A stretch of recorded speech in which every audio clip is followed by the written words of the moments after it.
পড়ুয়াদের শুধুমাত্র বইয়ের বোঝা বহন আর পাঠ্যসূচির মধ্যে সীমাবদ্ধ থাকলেই চলবে না। সামাজিক দায়বদ্ধতার পাশাপাশি অন্যান্য বিষয়েও দক্ষতা অর্জনের ব্যাপারে পরামর্শ দিলেন মুখ্যমন্ত্রী মানিক সাহা। একই সাথে নিজেদের মধ্যে আত্মবিশ্বাস গড়ে তুলতে তিনি পড়ুয়াদের বার্তা দিলেন। ত্রিপুরা মধ্যশিক্ষা পর্ষদ তথা টিবিসি পরিচালিত মাধ্যমিক এবং উচ্চ মাধ্যমিকে কৃতি ছাত্রছাত্রীদের সংবর্ধনা জ্ঞাপন করল বিদ্যালয় শিক্ষা দপ্তর। আক্ষরিক অর্থে টিবিসির মাধ্যমিক এবং উচ্চ মাধ্যমিকে সরকারি এবং সরকারি অনুদানপ্রাপ্ত স্কুলগুলির পাশাপাশি সিবিএসই পরিচালিত বিদ্যাজ্যোতি প্রকল্পের বিদ্যালয়গুলি যারা মাধ্যমিক এবং উচ্চ মাধ্যমিকে কৃতিত্বের সাথে উত্তীর্ণ হয়েছে তাদের এদিন সংবর্ধনা জ্ঞাপন করা হয়। রবীন্দ্র শতবার্ষিকী ভবনে বিদ্যালয় শিক্ষা দপ্তরের এই সংবর্ধনা জ্ঞাপন অনুষ্ঠানের আয়োজন করেছে। অনুষ্ঠানে প্রধান অতিথি হিসেবে উপস্থিত ছিলেন মুখ্যমন্ত্রী মানিক সাহা। অনুষ্ঠানে পৌরোহিত্য করেন বিদ্যালয়ের শিক্ষা দপ্তরের অধিকর্তা এনসি শর্মা। বিশেষ অতিথি হিসেবে উপস্থিত ছিলেন এসইআরটির অধিকর্তা এল ডার্লং, বিদ্যালয় শিক্ষা দপ্তরের বিশেষ সচিব রাভেল হেমেন্দ্র কুমার। শুরুতে অন্যান্য অতিথিদের সঙ্গে নিয়ে প্রদীপ জ্বালিয়ে অনুষ্ঠানের সূচনা করেন মুখ্যমন্ত্রী। সংবর্ধনা জ্ঞাপন অনুষ্ঠানে তাৎপর্যপূর্ণ বক্তব্য রাখেন মুখ্যমন্ত্রী মানিক সাহা।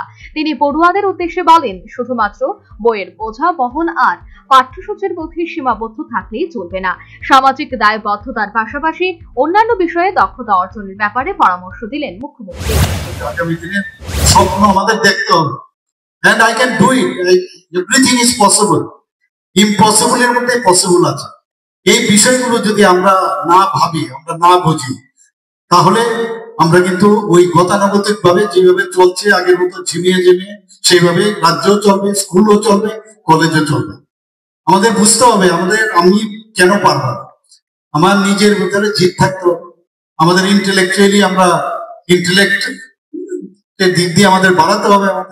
আমাদের সোলের দিক দিয়ে আমরা মানুষের জন্য, সামাজিকতার দিক দিয়ে আমাদের কাজ করতে হবে, সমাজের জন্য চিন্তা করতে হবে, ফিজিক্যালিও তো ফিট থাকতে হবে। এই যে বিষয়গুলো আছে একটা আর একটার সাথে আমাদের পরিপূরক, সেইগুলোকে যদি না করি, খালি বইয়ের খালি ভার নিয়ে আমি খালি গেলাম আর মাস্টার মশাইয়ের বাড়ি গেলাম, লাভ কিছু।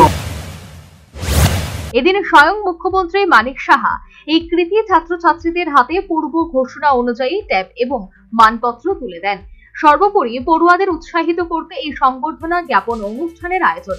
তবে পড়ুয়াদের কেবলমাত্র বইয়ের বোঝা বহন এবং পাঠ্যসূচির মধ্যে সীমাবদ্ধ না থাকার সামাজিক দায়বদ্ধতা পালন এবং বিশেষ করে তাদের নিজেদের প্রতি আত্মবিশ্বাস গড়ে তোলার আহ্বান জানিয়েছেন মুখ্যমন্ত্রী মানিক সাহা।